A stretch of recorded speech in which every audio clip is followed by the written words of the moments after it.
Bueno, ¿qué tal?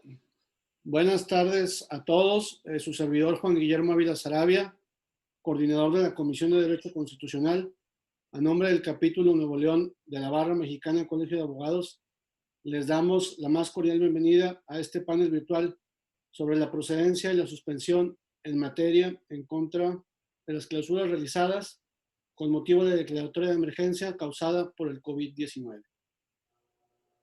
En primer lugar, quiero agradecer la presencia de nuestros expositores del día de hoy. En primer lugar, el licenciado Jaime Espinosa de los Monteros Flores, socio del área fiscal del despacho Hogan Lovells, experto en litigio administrativo y de amparo, así como al licenciado David Eugenio Leal González, socio del despacho Littler México, quien cuenta con una amplia trayectoria en materia de consultoría laboral y seguridad social. Muchas gracias a ambos por acompañarnos el día de hoy.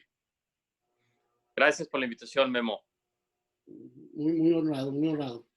Bueno, igualmente, como ya se ha repetido, les agradecemos a todos los participantes que por favor pongan en silencio sus micrófonos y apaguen sus cámaras en virtud de poder hacer más eficiente este evento. La mecánica en la que lo seguiremos el evento será en la interacción que tendremos los expositores y un servidor de manera progresiva y de manera muy participativa entre nosotros, para al final tener una sesión de preguntas y respuestas de los participantes que así lo deseen. Entrando en materia, le cedo la palabra al licenciado David Leal para que nos platique un poco en relación con sus experiencias relativas a lo largo del país, con las medidas extraordinarias tomadas por las autoridades estatales y federales en cumplimiento a la declaratoria de emergencia sanitaria y que muchas veces han culminado en clausuras de los centros de trabajo. Te agradecería, David, si nos pudieras compartir tus experiencias y tus opiniones. Gracias, Memo. Gracias a todos y buenas tardes. Bueno, yo fui invitado principalmente para platicarles el chisme de lo que está pasando por fuera y de qué estamos viendo en materia de cierres por parte de las autoridades. Me gustaría platicarles algunas experiencias que hemos tenido a lo largo del país. Es bien importante dejar en claro que dependiendo el estado y muchas veces el municipio, es la agresividad o no o más tranquilidad de las autoridades respecto a las inspecciones. Vamos a platicar primero del caso que fue muy sonado en Baja California. La autoridad de Baja California, la autoridad local, se volvió un poco agresiva en sus inspecciones que fueron realizadas de forma extraordinaria, es decir, llegaban y sin un orden previa, y en ese momento te pedían que comprobaras si eras esencial o no. Si para juicio de ellos no eras esencial, te cerraban. No te daban un tiempo para cerrar, simplemente en ese momento te pedían que salieras, te invitaban a salir de buena forma, y si no, al día siguiente te iban a cerrar de forma oficial con sellos, o te amenazaban hasta con el retiro de la licencia de funcionamiento en algunas circunstancias. Muchas de las empresas lo que tomaron en ese caso fue la decisión de cerrar. Aun y cuando era una invitación a cerrar, decidían cerrar. ¿Para qué? Para no agraviar más el problema. ¿Qué es lo que nos trae aquí un problema? Pues efectivamente no existía una orden de cierre, simplemente un acto de autoridad que simplemente ejercía la función de cerrar, te invitaba a cerrar. Una de las grandes ventajas que tuvimos en esto, si lo queremos llamar así, es que la autoridad grababa todo y todo estaba no sé si sigue todavía, pero bueno, estaba todo en Facebook, estaba todo grabado en las páginas de la propia autoridad. Entonces, a través de ahí logramos obtener un indicio de que efectivamente la autoridad estaba haciendo este tipo de procedimiento. Perdón, David, una pregunta en ese sentido. ¿Dejaban no dejaban una orden, dejaban algún acto de autoridad para posiblemente irnos al amparo contra un acto inminente? ¿Le hacen no contra un acto futuro, anticipando un amparo? No, nada, era totalmente verbal. Okay. Era una invitación, ellos me llamaban totalmente una invitación, llegaban, te decían, oye, para mí no eres, oye, aquí están mis documentos, sí soy, nos tocó hasta una empresa médica que estaban cerrando, aquí, oye, estoy proveyendo servicios médicos, aquí están los comprobantes, facturas, notas, cierras ahorita o mañana llegamos con todo el poder de la ley, si quieren, lo llamaban así, y te cerramos ahora sí formalmente. Entonces te invitamos a hacerlo de buena forma, si no, mañana veremos las consecuencias y podrían ser más agresivas. Entonces, realmente sí lo utilizaban como un medio de presión. Los clientes realmente sí las empresas realmente sí se asustaban, porque obviamente estaba en juego la licencia de funcionamiento, en caso de que así fuera que la pudieran quitar. Entonces, no te dejaban ningún documento. Si aceptabas cerrar de forma voluntaria, te dejaban salir a todo el personal, no te ponían sellos, no te ponían nada, simplemente te dejaban retirar. Lo menciono porque en el incidente suspensional me ha tocado ciertas jurisdicciones, al momento que me han querido cerrar y me han cerrado en aeropuertos, estacionamientos, me han cerrado terminales de líneas aéreas. El acto inminente, a diferencia del acto futuro, contra el acto inminente de la clausura es procedente la suspensión. Entonces, quizá para los que están en el foro, posiblemente preparar un amparo contra un acto inminente, si sabemos que estamos realizando actividades esenciales, podría ser una ventana de oportunidad a esperarnos a que llegue la autoridad y, como tú dices, nos amedrente o no siga un procedimiento administrativo de oficio y siga las formalidades esenciales del procedimiento, ¿no? Sí, Jaime, nada más que sí sería importante mencionar que, pues sí, efectivamente la posibilidad de un acto inminente nos da la posibilidad de promover un amparo y pedir la suspensión. Sin embargo, en el caso en particular, y este es un caso muy peculiar, el de una emergencia sanitaria, pues la verdad es que pocas veces los abogados tenemos oportunidad de vivir casos que casi alguna vez viste en la escuela, ¿no? Que son hipotéticos y nunca pensaste ver, por ejemplo, la constitución de un Consejo General de Salud o la implementación de una declaratoria de emergencia o circunstancias de estas que claramente pues van a influir en el ánimo y de los jueces. Te puedo decir en experiencia que ya expondremos más adelante, pero aún ante actos consumados es complicado tener la suspensión del acto reclamado. Difícilmente creo que te la dieran, dada la circunstancia, por un acto inminente. Entonces, sí creo que, definitivamente, pues, jurídicamente es posible, pero creo que ante la ilegalidad, en este caso en particular, que ni siquiera existía una orden o una orden fundada o motivada, o ni siquiera ni fundada ni motivada, una orden. Había una omisión total. Era muy poco probable que te otorgaran una suspensión por un acto inminente. Ok, perdón, David, muchas gracias. No, de acuerdo, perfecto. Ese es uno de los casos que nos ha tocado ver. Otro de los casos que nos ha tocado ver en la República es una autoridad federal viene a inspeccionarte, te dice que no eres esencial, aun y cuando la empresa estaba cerrada, porque la empresa estaba cerrada, le hicieron una inspección, le dijeron, no eres esencial, dijo la empresa, ya sé, de hecho estoy cerrado, y solamente tengo personal de mantenimiento, y le dijeron, bueno, nada más te ratifico que no eres esencial, saca a todas las personas, no puedes tener a nadie, lo cual se me hace un absurdo, pero bueno, no puedes tener a nadie, y a la par, la autoridad local emite una carta a esta misma empresa diciéndole, te considero que eres una empresa esencial. Entonces, aquí tenemos también actos que se contraponen entre la autoridad estatal y la autoridad federal. ¿A quién le hago caso? A la autoridad federal, a la autoridad estatal que me está diciendo que sí puedo operar. Aquí la ventaja que tenía esta empresa es que no estaba operando. Estaba todavía, ellos están en un paro técnico, entonces al momento de que querían operar, dijeron, ¿qué hacemos? Seguimos las instrucciones de la autoridad estatal, o vamos con la autoridad federal que nos emitió una inspección de la Secretaría del Trabajo a nivel federal, diciendo que no somos esenciales. Creo que, David, el tema que te tocas es un buen punto porque, a ver, no perdamos de vista el contexto que el Consejo de Salubridad General solamente depende del presidente de la República. La Corte ha sostenido que no implica que es violatorio del artículo 73, fracción 16, el hecho que recaiga el nombramiento del secretario de Salud. Estamos hablando en materia de salubridad. En materia de salubridad estamos hablando de facultades concurrentes. En 1983, con la reforma constitucional, cuando nace en materia de salud las facultades concurrentes, y hay un principio constitucional que llamamos principio de funcionalidad. Ese principio de funcionalidad me implica, entre otras cosas, la no contradicción, que es lo que tú estás señalando, David, la coordinación entre los tres niveles de gobierno.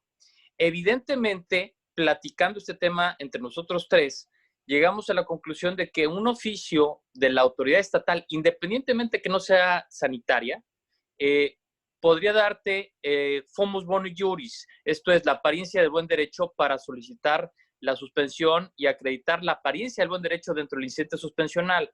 Pero nos enfrentamos con el tema del artículo 129 de la Ley de Amparo, en donde qué bueno que acreditaste la apariencia del buen derecho, pero tienes un tema de evitar una pandemia tal cual lo dice la Ley de Amparo para negarte la suspensión. Entonces, si bien es cierto, nos hemos encontrado con contradicciones entre las autoridades locales y federales, sí creo yo que puede ser un tema de apariencia de buen derecho. Sin embargo, tenemos el tema de cómo salvamos el tema de que no te pueden otorgar la suspensión siempre que evidentemente se trate de evitar la pandemia, ¿no? Entonces, es ahí un punto muy importante, David. Sí, definitivamente, Jaime, ese es un tema, pues yo creo que nodal de esta charla y de este tema en general. Creo que vale la pena que lo toquemos un poquito más adelante, una vez que platiquemos un poquito más sobre otros temas previos del amparo. Okay. No sé si David, quieres compartirnos algo más para empezar ya a hablar un poquito más en materia del amparo. No, solamente a comentar el último caso, un caso más donde efectivamente van y inspeccionan a las empresas. Autoridad laboral, la autoridad laboral dice efectivamente, si eres esencial, al día siguiente llega Salud y dice que no. Entonces, también estamos en un tema de una controversia entre las propias autoridades federales. Estas eran las dos federales. Entonces, también hay un tema ahí que obviamente creo que valdrá la pena que nos platiquen un poquito, Memo. Y no, agradecer un poquito y pues bueno, estamos para ver qué nos pueden enseñar. Muchas gracias. Muchas gracias, David. Bueno, pues, mira, David, en primer lugar, creo que es importante aclarar, tanto para el foro como en general, que creo que debemos entender que el amparo contra las medidas extraordinarias tomadas por la Declaratoria General de Emergencia no es un amparo que pueda promover cualquier centro de trabajo, empresa o en general alguien que se considera afectado por el solo hecho de una clausura o de cualquier medida extraordinaria tomada. Aún y cuando esta fuera realizada de carácter extremadamente ilegal, como hemos visto en algunos estados de la República, por el simple hecho de la suspensión. ¿Qué tan factible es que te otorguen la suspensión? Porque aún y cuando pudieras tener en el fondo la razón, pues el amparo se va a tardar considerable tiempo en resolverse y muy probablemente para cuando se resuelva, esperemos, la contingencia sanitaria habrá acabado y por lo tanto habría quedado sin materia, ¿no? Entonces, es bien importante aclarar que la recomendación, al menos nuestra y lo que hemos visto, es si tienes expectativas de irte de amparo, es porque tú tienes consideraciones por las cuales estimas que eres una empresa o eres un centro de trabajo con actividades esenciales. Bajo este supuesto, pues obviamente para encontrarte si eres esencial o no, te tienes que ir a la propia declaratoria y el decreto del 31 de marzo donde se establecen qué actividades son esenciales. Lamentablemente, pues hubo mucha disparidad entre los criterios tomados entre autoridades locales, estatales, municipales, inclusive mismas autoridades, como tú bien lo dices, del ente federal, distintas autoridades tienen criterios, y es ahí donde entra la ilegalidad de los cierres o de las decisiones tomadas.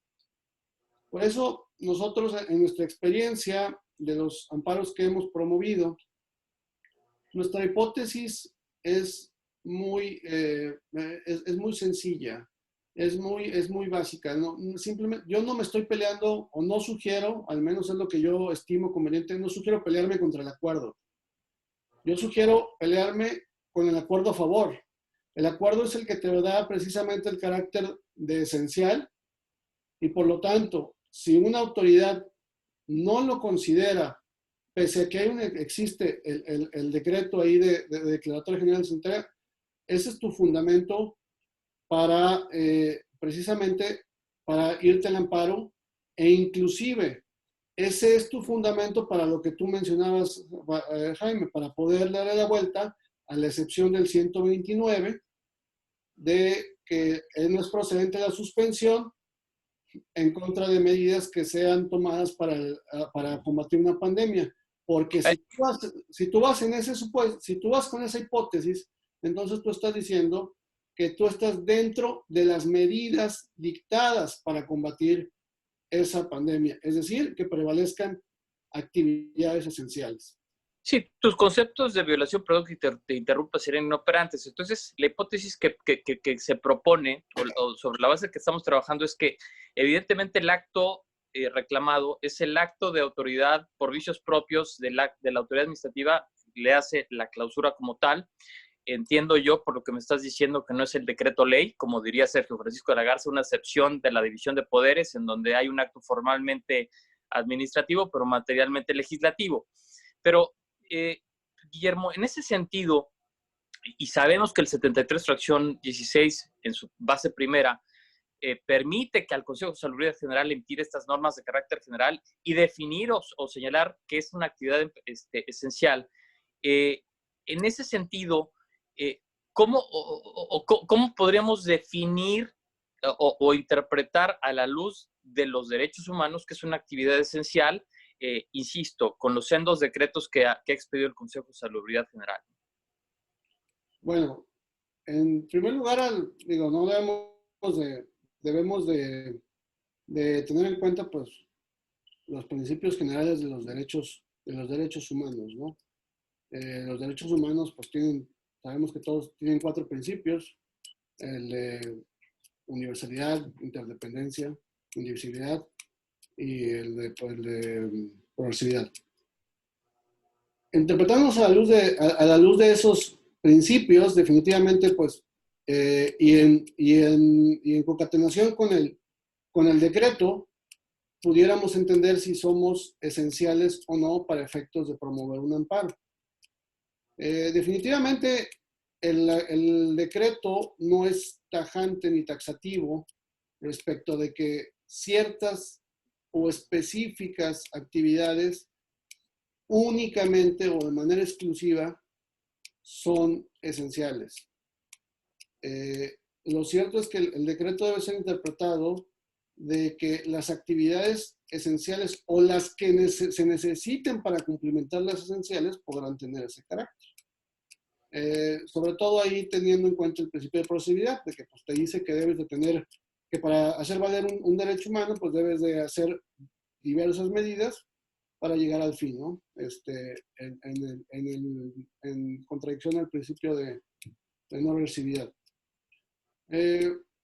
Si tú puedes encuadrar tu actividad en esta hipótesis, creo que tienes la posibilidad de ir al amparo. Hemos encontrado casos, por ejemplo, en los lugares, en los estados donde hay un importante número de maquiladoras, que la autoridad está tomando criterios donde dice, pues, realmente tu actividad, al ser una maquiladora, tú te dedicas a exportar todo lo que produces, y por lo tanto, aún hagas lo que hagas, no eres esencial porque no lo comercializas o no lo usas dentro del país.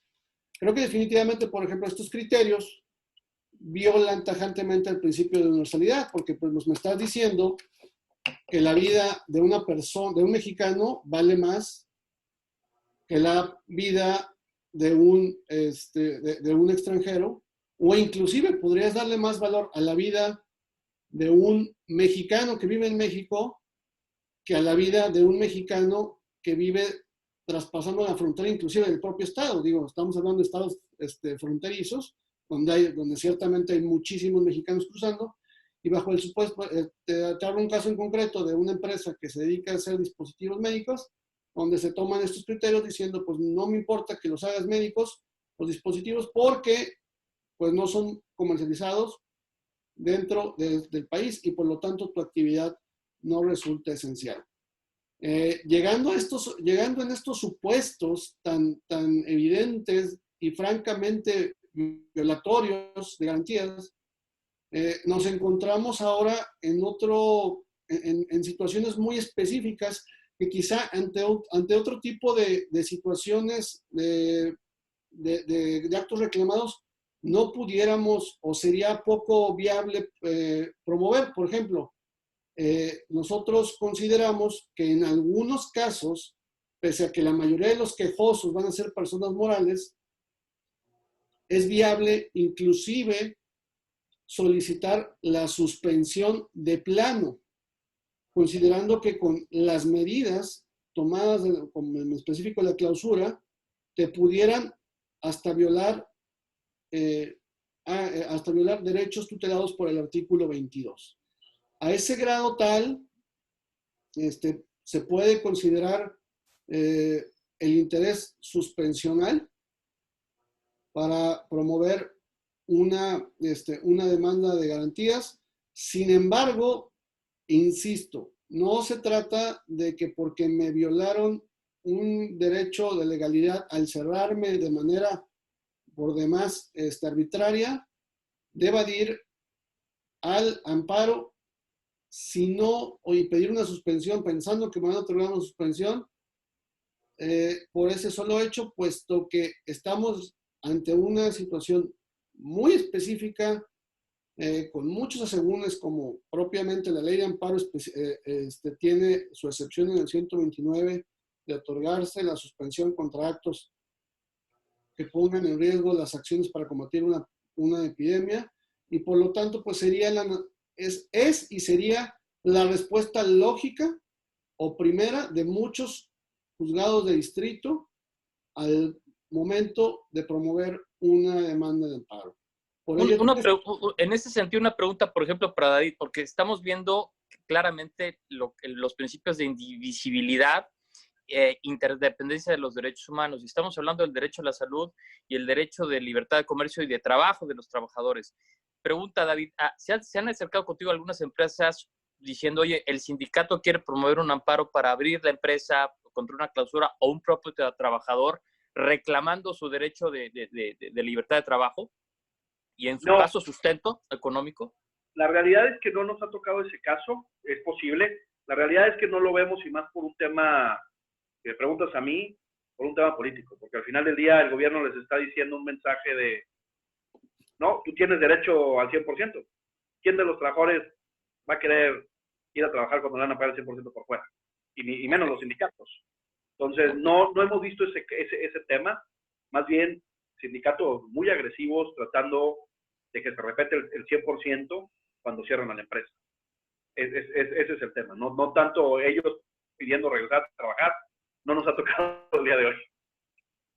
Ahora, regresando, Memo, al acto reclamado, que ya me dices que no es el decreto ley como tal, que es el acto de ejecución, que entiendo que me digas que es consumado, pero bueno, la novena época o desde la octava ya son de tracto sucesivo y por eso es procedente el levantamiento de sellos.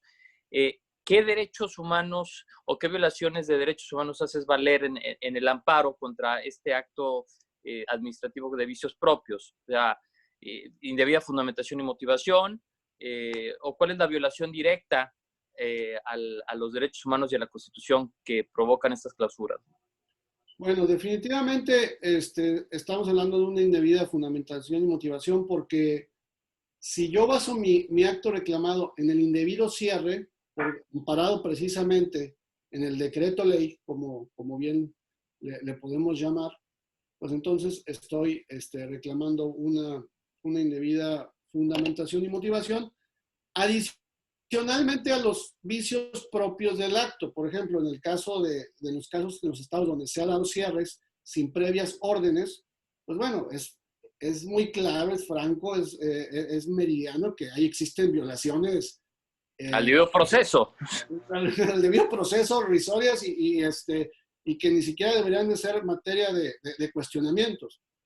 Pero hay otros estados donde pues sí se haya seguido el procedimiento, la inspección que en materia de trabajo que debe seguirse y pues que entonces ahí, como te digo, pues dices, yo al amparo del propio decreto, yo soy una actividad esencial por A, B, C y D, entonces tu cierre está indebidamente fundado y motivado. Por otro lado, te repito también, hay desde luego si hay una violación al artículo 5º constitucional, que si bien es cierto puede ser restringido, como en los casos de la declaratoria, al fin y al cabo, pues ahorita actividades esenciales como las que presuntamente desarrolla el quejoso, pues no tienen esa restricción. Por lo tanto, se estaría realizando la violación también a ese artículo. Y pues realmente, digo, en eso redundaría la violación de los derechos humanos en materia constitucional. Es muy importante decir que cuando se dio la declaratoria, muchas autoridades locales y federales consideraron que pues en aras de la declaratoria y que si bien es cierto las propias autoridades locales se vuelven autoridades sanitarias, pueden hacer lo que a su real saber y entender les parezca. La propia Comisión Interamericana de los Derechos Humanos y la Corte Interamericana de los Derechos Humanos ha sostenido que los Estados miembros en aras, si bien es cierto, deben de realizar las cuestiones relativas para mantener la pandemia, es cierto que también deben de velar en todo momento por defender los derechos humanos. Entonces, también eso es algo que se está haciendo valer, que pues independientemente de las cuestiones que se estén tomando para combatir la pandemia, no se pueden transgredir los derechos humanos de las empresas o de las personas físicas. Ahora, ya entrando, imagínate que evidentemente sabemos todos los que estamos en el foro que los amparos solamente van a darles entrada cuando sean urgentes, ¿no? Y entonces el juez de distrito va a determinar, el Consejo de la Judicatura Federal estuvo emitiendo acuerdos cuando se consideraba urgente, me recordó mis épocas de importancia y trascendencia de los famosos acuerdos de la Corte para darles entrada a los amparos directos.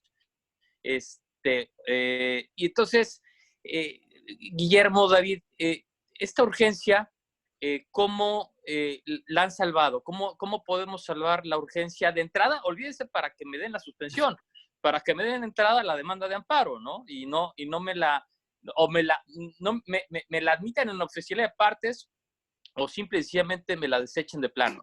Sí, mira, Jaime, aquí nos ha tocado de todo como en botica, literal. Dependiendo del estado, es el criterio. Tampoco tenemos cuestiones uniformes ni legales en los juzgados de distrito.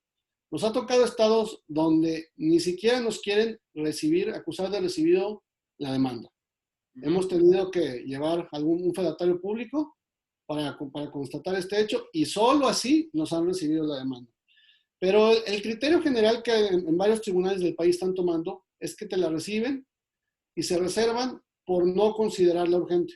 Prácticamente en todos, salvo en todos los casos que hemos tenido, salvo en uno, la admitieron de inicio, pero en todos se están reservando por considerar que no es de carácter urgente en términos del acuerdo 4, diagonal 2020 y 6 diagonal 2020 del Consejo de Judicatura, donde dicen que pues básicamente los actos urgentes son los del 22 y el 15 de la ley de amparo en relación con el artículo 48 del acuerdo general para suspensión de labores, pero después vienen y dictan el 6 donde te dicen que no son exclusivos y que debe haber una mayor amplitud, y ponen inclusive como ejemplos el congelamiento de cuentas o una orden de aprehensión.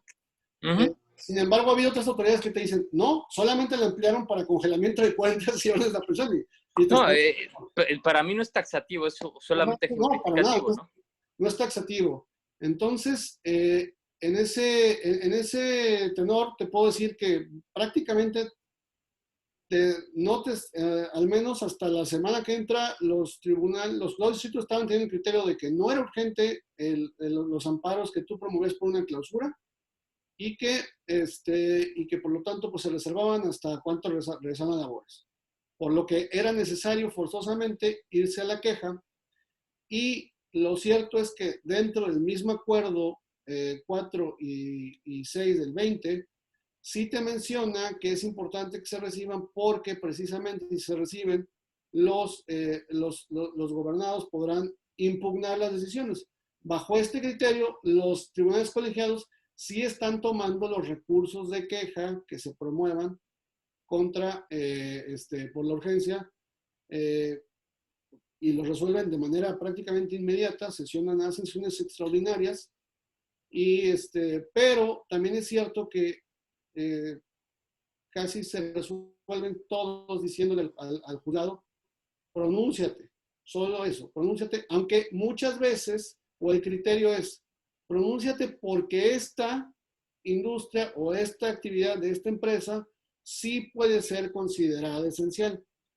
Evidentemente, tomando en cuenta la jurisprudencia que habla que la suspensión provisional debe otorgarse con los elementos que te brinda al momento de promover la demanda el quejoso. Por lo que, pues sí, definitivamente debió otorgarse, pero los colegiados no se están ni siquiera pronunciando normalmente de la admisión, mucho menos de la suspensión. Tenemos un precedente en la Ciudad de México donde un juzgado de distrito se declara incompetente, remiten al estado donde era competente, y ante esa determinación, no la incompetencia, sino el no haberse pronunciado la suspensión de plano, se promueve una queja y ciertamente el colegiado sostiene la incompetencia del juzgado de distrito, pero otorga la suspensión de plano en para que se mantengan las actividades de esta. En ese sentido me resulta interesante porque independientemente de que no sea un tema del incidente suspensional como tal, para que relaciono con el tema laboral, David, es si tenemos que llamar como tercero interesado al juicio de amparo a los trabajadores o al sindicato. No sé si tengan un interés contrario a nosotros como personas morales. Entendería yo que, por lo que me dice Guillermo, básicamente, más que un interés jurídico, tenemos un interés legítimo. Podría argumentarse eso, pero tendríamos que citar como terceros en nuestra demanda de amparo al sindicato o a los representantes de los trabajadores, David. Yo no lo veo necesario, y la razón por la que no lo veo necesario es porque al final del día no se persigue un perjuicio hacia los trabajadores.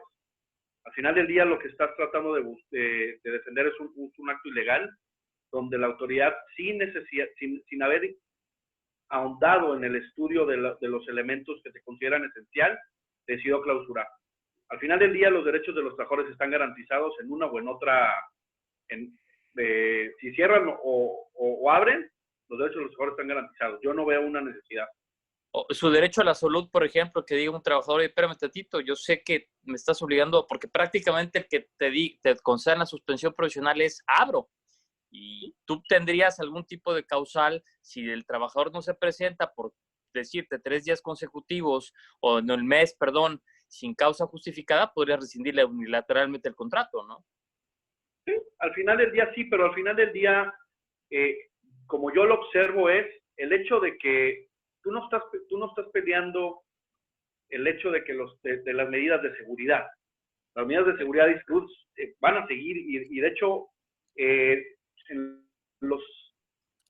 las suspensiones que se han otorgado, las que yo he observado, se establecen claramente, se otorga la suspensión siempre y cuando la empresa garantice la seguridad y la salud de la gente. Es decir, no hay una violación a la salud de los trabajadores, porque al final del día el juzgado está garantizando que el patrón tiene que observarla y garantizarla. Si no lo hacen, la suspensión se queda sin efecto.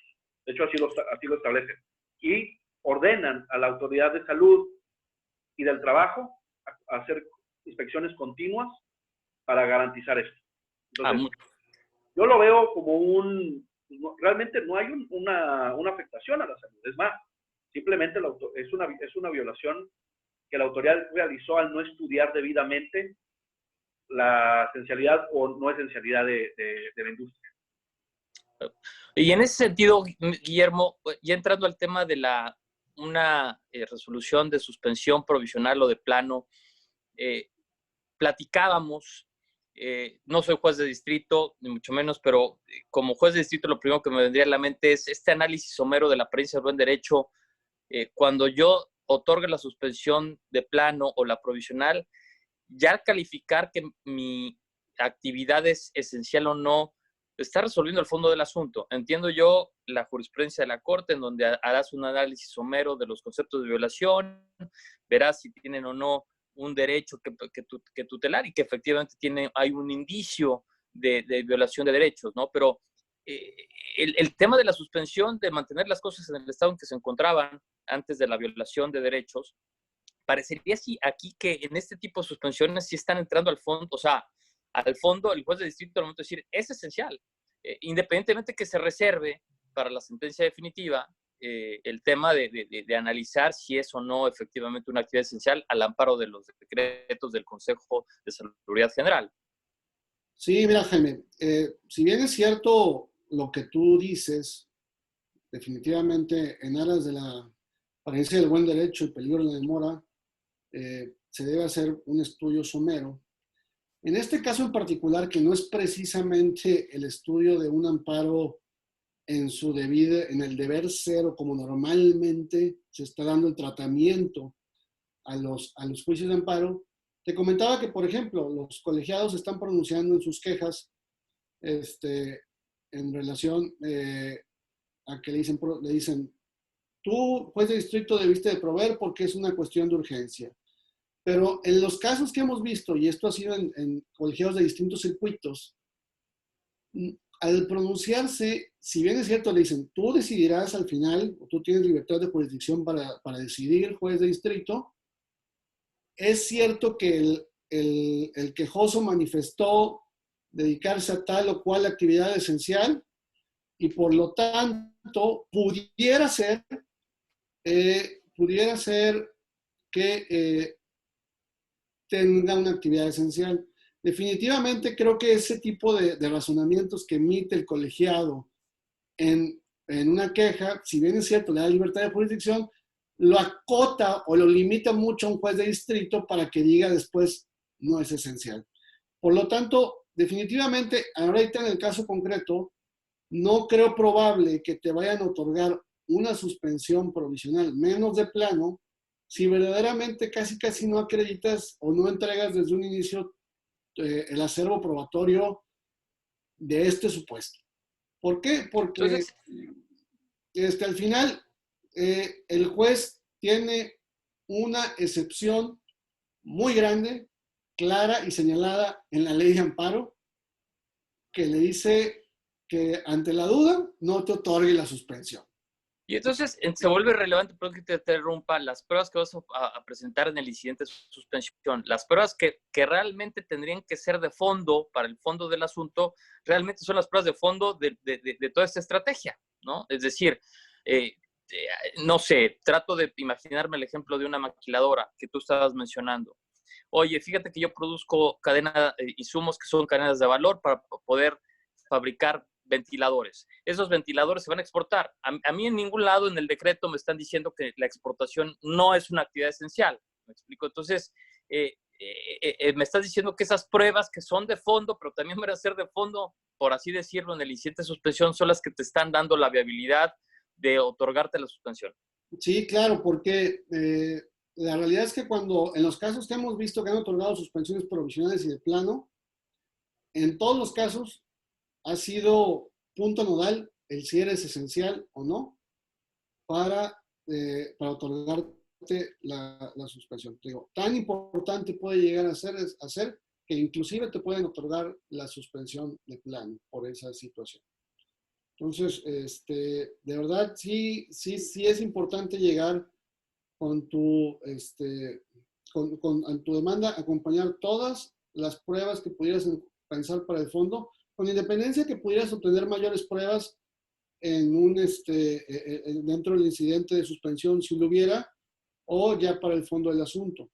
Pero, por ejemplo, lo que tú hablabas de que dicen, no, pues es que en ningún lado me dicen que es materia que la exportación sea una actividad prohibida.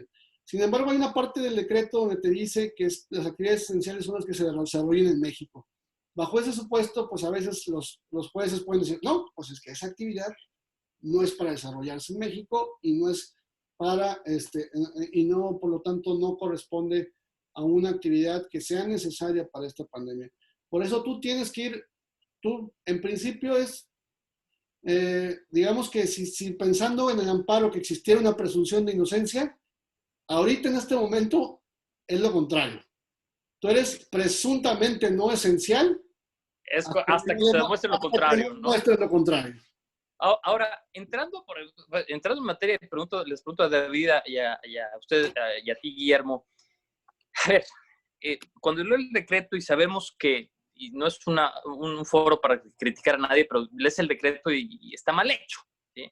Tampoco podría ser tan descriptivo de anunciar tales y tales actividades a un grado tal que el decreto se hubiera convertido en un diccionario, ¿no? ¿Qué fuente de interpretación están sacando los jueces de distrito y un tribunal colegiado? Por ejemplo, en actividades de infraestructura, ¿sí?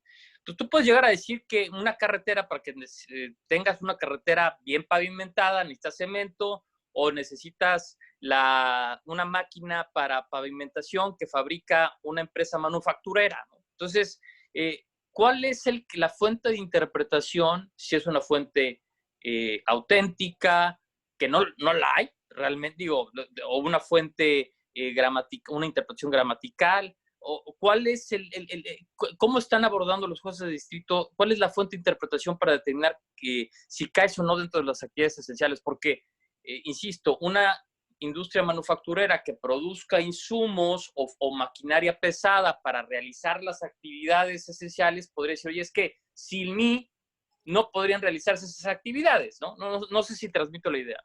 Sí, claro. Pues lamentablemente no hay una fuente o forma de interpretación como tal o definida. Ese es uno de los grandes problemas. El criterio de los jueces de distrito pues es irse a una interpretación a la letra, pero en esas interpretaciones a la letra toman cuestiones que, por ejemplo, en casos que, por ejemplo, la urgencia te dice, no, la urgencia solamente fue extendida para cuentas bancarias y para aprehensiones. O el decreto dice que las actividades esenciales son las desempeñadas en el país, por lo tanto, las empresas maquiladoras, ninguna entra en este supuesto. Entonces, definitivamente su intención, y digo, es loable y es entendible, es vete a la interpretación literal de la norma, vete a la interpretación del decreto lo más apegado a su literalidad y no pongas en riesgo por ante la duda el interés público, lo cual al final es algo que no solamente se entiende del juez de distrito, es su deber, es su deber. Lo que sí sería bueno es que hubiera una mayor uniformidad en los criterios a lo largo del país, porque si bien es cierto que pues la independencia o la autonomía judicial, también lo cierto es que esta es una cuestión que nos afecta de manera pues nacional e inclusive global. Por ejemplo,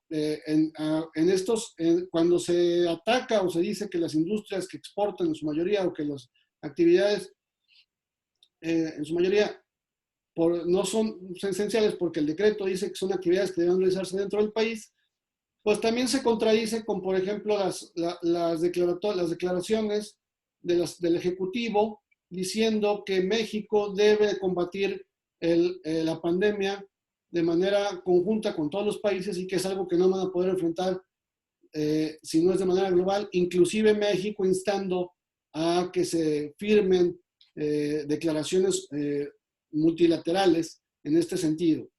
Entonces, por un lado me dices que México debe de cooperar y tú me estás diciendo que por otro lado en su mismo decreto del Ejecutivo también dice que las actividades que aun cuando fueran para cooperar, para atacar la pandemia, vamos a suponer que sea un aparato, un ventilador que se venda en países del mundo, pero al final también termine en México, porque pues es evidente que la mayoría de o prácticamente todos los ventiladores o aparatos de esta índole aquí en el extranjero no se van a tener como esenciales.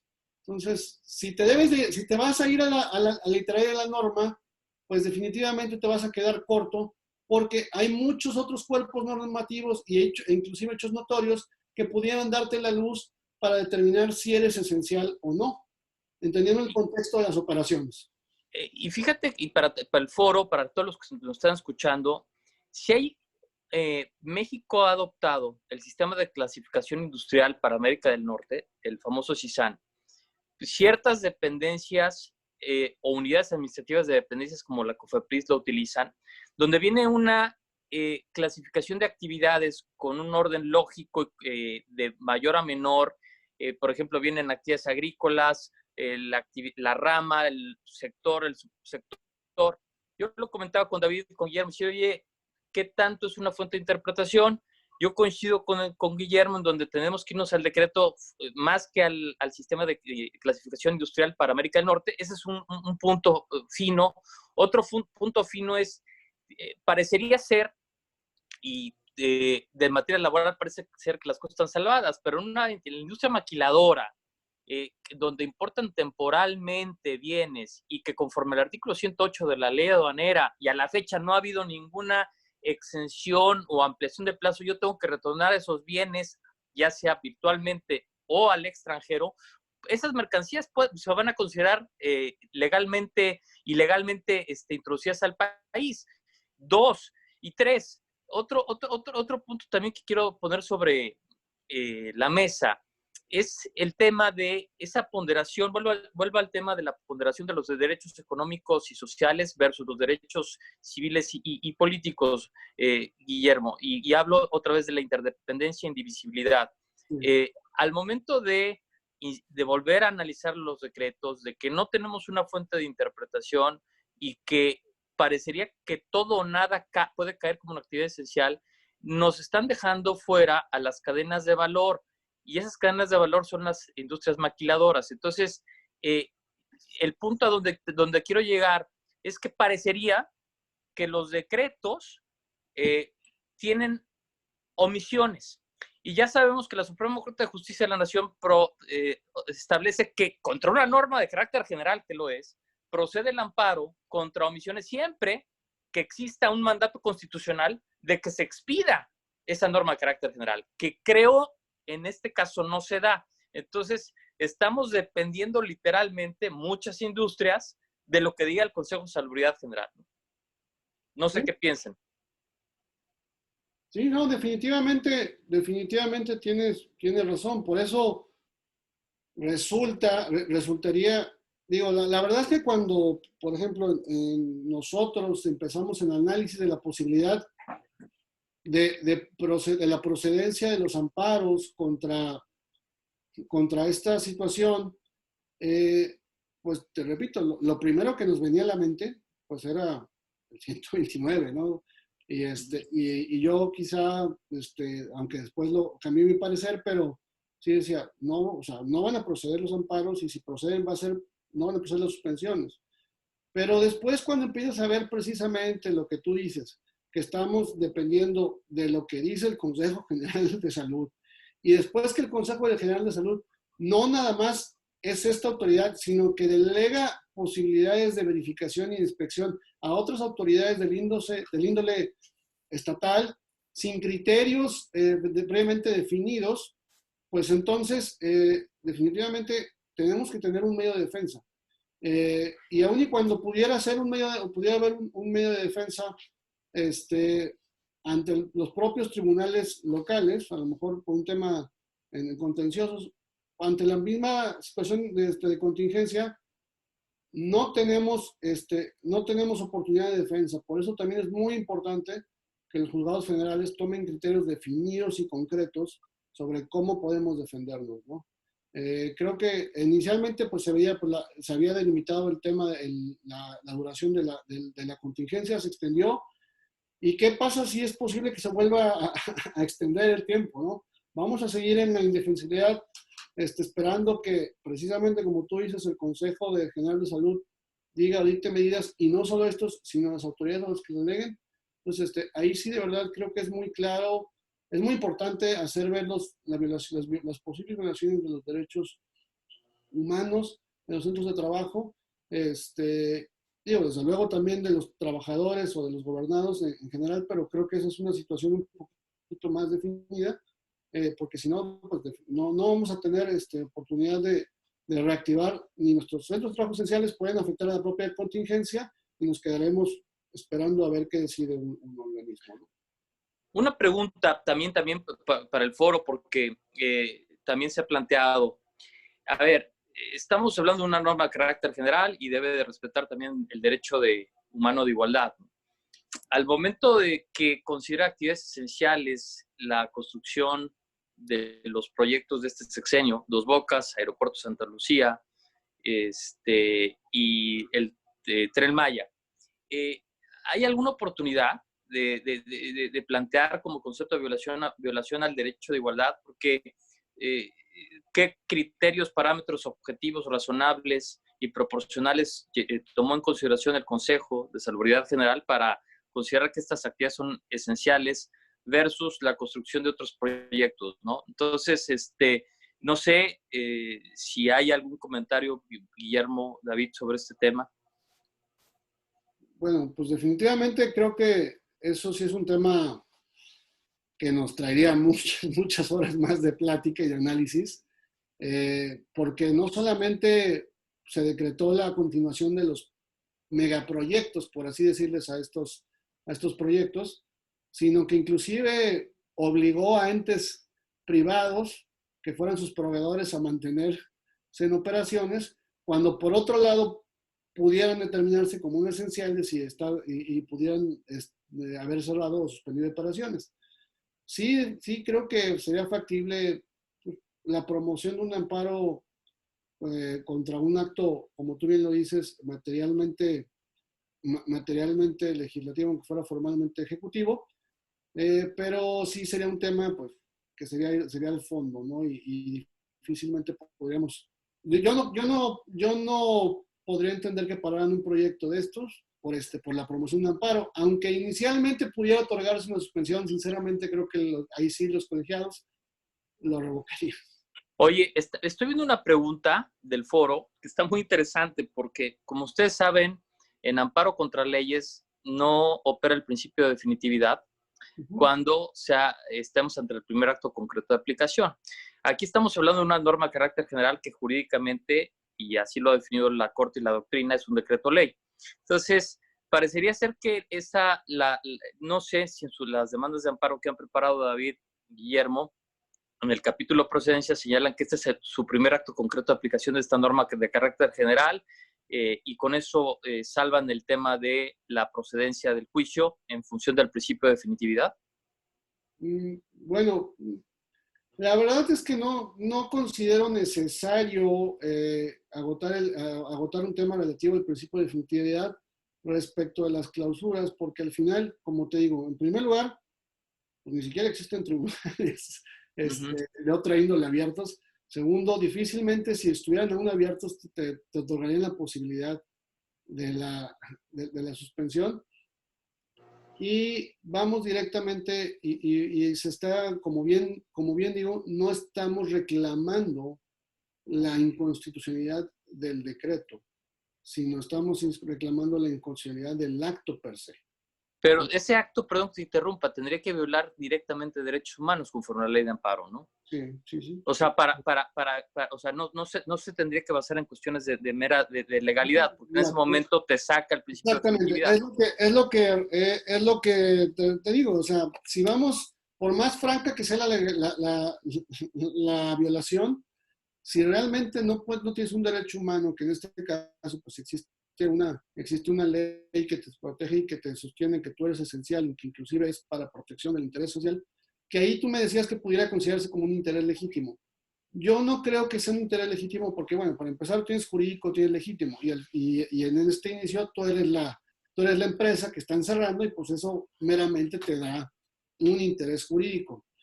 Hemos intentado, hemos promovido en algunos de los amparos que hemos intentado, sobre todo en los primeros que no conocíamos bien los criterios, diciendo se promovía por la persona moral, pero también se promovía por la persona física, en virtud, sobre todo por el tema de suspensión, ¿no? Y sobre todo porque también estábamos pidiendo ahí suspensiones de plan. Al final, estos amparos se han sobreseído respecto a las personas físicas porque precisamente es complicado demostrar el interés. Inclusive desde mi punto de vista, si un trabajador reclamara que en base a esto le pudieran privar de su actividad laboral, pues yo considero que esto no es un tiro, y ahí David ya tendrá una opinión mucho mayor fundada que la mía, pero yo considero que esto no es un tema propiamente del amparo, porque la misma autoridad te está diciendo, yo no estoy diciendo que porque te cierren te deban de despedir. Correcto. Si tu empleador te despide, pues ve, reclámale en las vías laborales correspondientes. O sea, no es, A no implica B, ¿no? Porque también hace rato tú mencionabas que decías, bueno, ¿han visto si algún sindicato o algún trabajador se ha acercado? Yo creo que, por ejemplo, en un tema de un interés legítimo, el interés legítimo no se diera por la relación con la empresa cerrada, sino por la afectación general que te pueden dar. Yo lo podría promover más con un interés legítimo como que soy ciudadano de esa entidad y tú si eres una empresa que provee para servicios médicos, me está afectando más que otra cosa. Digo, ahí no sé qué piensas al respecto, David. No, yo quisiera ahondar un poquito en el tema que platicábamos. Hay que recordar que ahorita todo el procedimiento administrativo está congelado, es decir, los plazos están congelados, la autoridad no está contestando. En caso de una inspección en materia laboral, que son muchas las que están pasando, tú tienes 5 días para presentar observaciones y pruebas, que es la primera defensa que tienes ante la autoridad. Sin embargo, ellos no van a contestar hasta que se reactiven las actividades de la Secretaría del Trabajo, ahorita el 1 de junio. Es decir, el procedimiento administrativo ahorita no te sirve de nada continuarlo. Ahora, eso no significa que no debemos de continuarlo. A la par de todos los amparos que se han presentado, hay que continuar el procedimiento administrativo, porque el hecho de que podamos continuar operando no implica que la autoridad no te pueda poner una multa al final del día, porque a creencia de no eras esencial o violabas alguna de las reglas laborales o de salud. Al respecto del tema que comentabas, Memo, yo creo que no puede haber una violación hacia los trabajadores en ese punto. El trabajador tiene sus derechos fundamentales y los puede hacer valer ante los tribunales laborales. Yo no creo que sea parte del amparo, o no debería de. Sí, y en ese sentido, Guillermo, siguen llegando preguntas en el sentido de, oye, el principio de definitividad, y creo yo que ahí está el truco y el punto fino jurídico. A ver, vincular el artículo 5 de la libertad de comercio con las actividades esenciales. Estos dos puntos los conecto y en ese sentido tengo un interés o un derecho humano protegido ante un régimen de, no hablo de excepción porque no estamos en el 29, pero ante una restricción de los derechos humanos que la doctrina ha dicho que se pueden restringir en este tipo de casos, ¿no? Entonces, entiendo yo que la violación al derecho humano de mi libertad de comercio va ligada a que me está reconociendo el Consejo de Salubridad General, conformar una norma de carácter general, que yo soy una actividad esencial y por tanto tengo el derecho de poder seguir trabajando y operando, ¿no? Así es, ¿no? Y pues sí, aquí por ejemplo hay un comentario del licenciado Alfonso Cortés que pues sí, efectivamente, además hay jurisprudencia ya de la Corte que dice que no es necesario agotar el principio de definitividad, pues, pues una visita, por ejemplo, una visita domiciliaria puede ser impugnada en amparo con motivo de su dictado posteriormente en virtud de que sus efectos no se consuman, ¿no? Es como tú bien dices, si ligo la violación de mi derecho, de la garantía violada, del artículo 5º, además con las violaciones francas al 14, 16, 17, muchas veces inclusive hasta al 8º constitucional, porque también hay algunos casos donde previamente a estos procedimientos se hizo solicitudes de la autoridad y, no fueron respondidas. Pues definitivamente ante estas situaciones no tendrías que votar un principio de definitividad previo, porque inclusive aún estando disponibles los tribunales locales o los tribunales de orden común, no tendrías la posibilidad de cesar en sus efectos el acto reclamado, que no se consideran consumados. Se podrá considerar consumado la clausura como tal, pero pues como tú bien dices, los actos son de trato sucesivo, ¿no? Ahora, como bien dices aquí y también para el foro, no hay ni siquiera en estos tipos de procedimientos un procedimiento administrativo abierto previamente, en donde me den la oportunidad de tener mi derecho de audiencia, y entonces eso me deja también en un total estado de indefensión. No es el procedimiento administrativo de oficio que conocemos, ya sea a nivel federal, la ley federal de procedimiento administrativo, o bien a nivel local, conforme a las leyes de procedimiento administrativo a nivel estatal, ¿no? Entonces, creo que la procedencia del amparo para mí es totalmente viable. Evidentemente, que caigas dentro de los supuestos de urgencia, coincido con ustedes en que es ejemplificativo y no taxativo. Todos se fueron con la finta de los aseguramientos de cuentas. Yo soy un fiscalista, aquí estoy aprendiendo de ustedes nada más, pero yo lo primero que pensé es en los congelamientos de cuentas que hace la autoridad fiscal, pero ahorita es lo de menos, ¿no? Lo que entendería yo que muchas de las personas que estamos en el foro es que queremos que se reactive la economía con medidas de seguridad y de salud para los trabajadores, preservando el derecho humano del derecho a la salud, tanto de derechos y libertades en sus dos acepciones, pero también con claridad. Y desafortunadamente no ha habido mayor claridad. También otro de los puntos que les quería poner sobre la mesa, tanto a nivel Secretaría del Trabajo y Previsión Social o alguna otra dependencia federal, Guillermo, con esta delegación de facultades que hace el Consejo de Salubridad General para la aplicación del decreto, si han ido a solicitar algún tipo de confirmación de criterio donde le pregunten a cualquier dependencia, oye, dime si esta actividad es esencial o no. No sé si han tenido experiencias. Sí, yo creo que David ha tenido bastantes experiencias en eso y también nos hemos encontrado de chile, dulce y manteca. O sea, unos no te contestan, otros te dicen, lo estoy revisando, otros te dicen, pues casi no llames, te llamamos. Entonces, sí, lo ideal, en un mundo ideal sería que pues tuvieras una autoridad que te confirmara si eres esencial o no. Y por otro lado hay casos como los que dice David, donde las autoridades se contradicen, una estatal y una federal dice que sí, otra dice que no.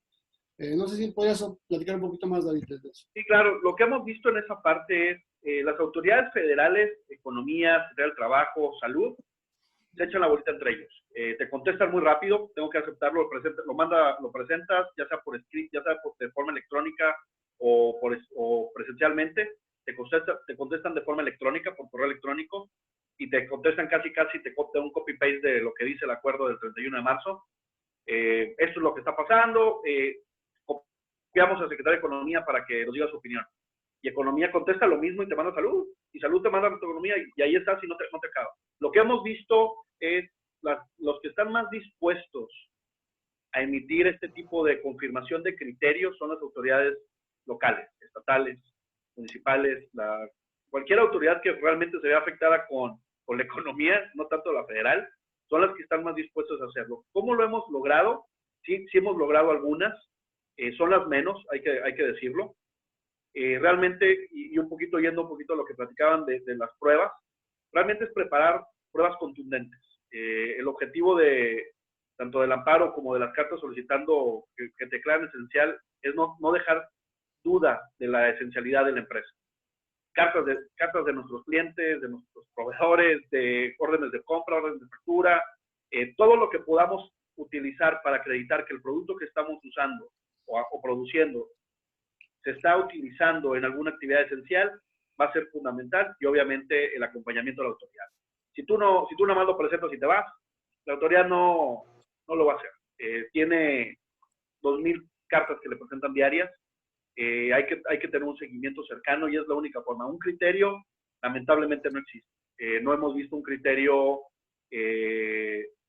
definido en ninguna autoridad ni en ningún estado que así sea. Y ahí tocas un punto muy, muy fino, David, porque al principio señalaba la concurrencia en materia sanitaria, pero la Constitución es clara al señalar que las normas generales que dicta el Consejo de Salubridad General serán obligatorias para todos los funcionarios del país. Y estás hablando de los 3 niveles de gobierno, ¿no? Entonces, al momento que yo me pongo en sus zapatos, de tuyo, David, el de Guillermo, que vas y le solicitas a una dependencia estatal, oye, dime si esta actividad es esencial o no. Independientemente de que el día de mañana la propia autoridad, el Consejo de Salubridad General, te diga, oye, eso no es esencial, sí tienes, creo yo, un principio de apariencia de buen derecho, porque el que sea competente o no, o el que se haya excedido en esa confirmación de criterio y se haya volado a la barra y te diga que esa aquí es esencial, por ejemplo, un bar, digo, me estoy en un extremo, eso tendría que ser refutado en el fondo, o tú crees, Guillermo, que inclusive con este criterio que es ante esta situación excepcional, que realmente están resolviendo el fondo, vuelvo a insistir, en las suspensiones, al momento que te dicen es esencial y sigues operando, ¿qué tanto peso le está dando el juez de distrito a este tipo de resoluciones estatales? Porque como bien dice David, a nivel federal nadie te da luz, ¿no? Mira, yo creo que al final no van a ser más, van a servir para tu acervo probatorio y para acreditar lo que tú estás sosteniendo. Pero definitivamente, si tú llegas eres un bar y promueves un amparo, aún y cuando traigas la resolución de una autoridad estatal, el juez de distrito no debe de tomarla más que en el sentido de lo que se está diciendo por la autoridad estatal, pero tampoco debe basar en ello su determinación. La realidad es que aquí es muy importante que el juez de distrito, cuando tú le expongas la demanda de amparo, entienda tu operación y por lo tanto tú le expliques con peras y manzanas cuál es tu operación. Si te dedicas, aparte de la actividad que dices es esencial, decirle por qué nada más o de qué manera vas a estarte asegurando de que nada más se realice la actividad que se considera esencial. A nosotros hemos considerado muy importante para ello explicar en esquemas y en croquis y en presentaciones, PowerPoint y lo que quieras, muy gráficas, exactamente lo que hago, para qué sirve y por qué es esencial. Creo que este tipo de pruebas son mucho más valiosas que lo que puedas tener de una autoridad estatal. Definitivamente, si lo tienes, apórtalo. No te estoy diciendo que no. No nos daña, ¿no? No daña. ¿no? Pero no puede ser tu única aprobanza para irte a ese supuesto, porque al final pues no tiene por qué ser vinculante para nadie, menos para un juez. Y por otro lado, si bien es cierto que para conceder las medidas cautelares, que al final, este es un amparo muy peculiar porque son amparos que realmente el fondo no importa tanto. Puedes inclusive perder el fondo, pero el amparo te sirvió para tus fines, que era reabrir, porque muy probablemente cuando se revise el fondo ya serán otras las condiciones. Esperemos que así sea, que haya pasado la contingencia y que no haya necesidad de mantenerse. Entonces, pues realmente sí es echarle todos los kilos y toda la carne de asador a la suspensión. Si te pega una de plano, pues ahora sí que, pues bravo, ¿no? O sea, si llegaste a acreditar que se puede entender como poner en riesgo uno de los derechos tutelados por el 22, y pues qué bueno.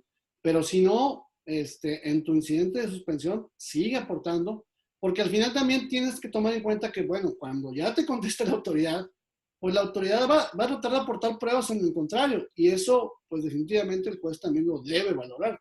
Mal haría de no valorarlo.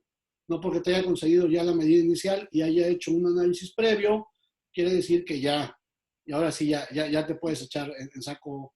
Pero ya desde un punto de vista práctico, la audiencia incidental, no sé para cuándo lo están pateando, yo creo que sería más allá del 31 de mayo, ¿no? Mira, No sé. nos ha tocado casos donde sí la ponen, así en principio la ponen empezando el mes de junio, pero nos ha tocado otros casos que dicen, en virtud de que están suspendidas labores hasta el 6 de mayo, porque realmente las labores están suspendidas hasta el 6 de mayo, y después del 6 de mayo empiezan de una manera restringida. No fijo fecha para la audiencia incidental. Okay. Hasta en tanto no estén posibilidades de ello. Pero ahí sí te dejan un poquito medio incertidumbre, porque no sabes si te la van a fijar después del 6 o no sabes si van a esperarse hasta que todo se reanude, y el tema de la urgencia, si ya no lo consideran urgente porque ya tiene una suspensión.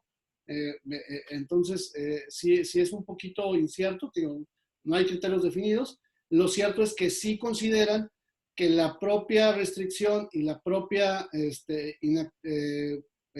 periodo de restricción, de urgencia que está teniendo la contingencia la autoridad judicial, hace que no puedas tener una fecha pronta o inclusive definida a veces de tu audiencia incidental. Ok. Pues no sé, Guillermo, David, son 6:11, tú marcas el tiempo, no, ya no veo más preguntas, no sé si tú, alguien Pues creo que ya nos extendimos, creo que contestamos las que pude contestar aquí por escrito, pero también creo que contestamos varias de manera aquí en el foro. Si alguien más tiene alguna pregunta, con mucho gusto la podemos contestar. Diríjanla a través de los canales oficiales de la barra. Y con mucho gusto Un saludo para el licenciado Alfonso Cortés, que fue el que comentaste, que atinadamente nos precisó sobre el principio de definitividad. A mí me gustaría dar lectura a un simple párrafo de un autor latinoamericano, precisamente porque estamos viviendo la interdependencia e indivisibilidad de los derechos humanos, ¿no? En esta colisión de derechos humanos entre el derecho de libertad de comercio y el derecho a la salud. Y claramente dice, sin derechos económicos y sociales, no es posible ejercer plenamente los derechos políticos y civiles. ¿Y qué es lo que trata de decirnos? A ver, dentro de los derechos económicos y los sociales, incluyendo posiblemente los derechos culturales, sociales y económicos, donde se ubica el derecho a la salud, evidentemente el tema económico, al momento de que nos puedan restringir más la actividad económica, nuestros derechos políticos y nuestros derechos civiles van a verse quizá más restringidos, porque vamos a estar supeditados a qué nos va a dar el Estado. Entonces, por eso, como reflexión final, es el tema de que a nivel internacional la organización, la Comisión Interamericana de Derechos Humanos ha señalado que esta contingencia podría generar regímenes más autoritarios precisamente por esto, porque ante la caída económica y ante la restricción de derechos económicos y sociales, vamos a depender más de un Estado. Y entonces, al depender más de un Estado, más que tener un derecho político o civil frente al Estado, voy a estar esperando una dádiva. Entonces, entendería yo que aquí la ponderación y la principio de proporcionalidad en el estudio de los derechos humanos es fundamental. Y no estoy quitando la importancia al derecho humano, a la salud en su doble vertiente de derechos y libertades, y de un acceso a una salud digna y progresiva. Pero sí va a llegar un momento en que técnicamente y jurídicamente, en esta ponderación, el Consejo Nacional de Salubridad, al momento que empiece a reportar a las empresas, analice la situación específica de nuestra industria y de nuestro México para que progresivamente y en los municipios donde se pueda empiece a abrirse la economía porque de tal forma, si seguimos así, hablo en México, los derechos políticos, pero sobre todo los civiles, los derechos humanos, van a sufrir un grado de restricción en forma paralela o en la misma proporción que la restricción que los derechos económicos y sociales que estamos viviendo actualmente. Así es, ¿no? Muchas gracias por tu reflexión, muy valiosa y definitivamente concuerdo con ella.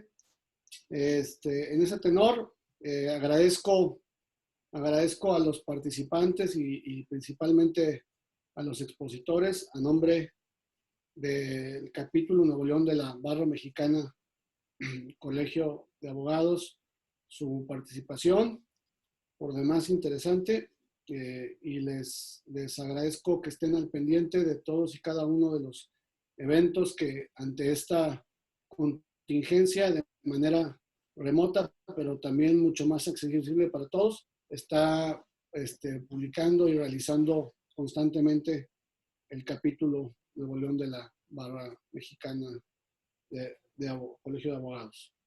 Por su participación y atención, nuevamente gracias, y nos reiteramos a sus órdenes para cualquier duda o comentario.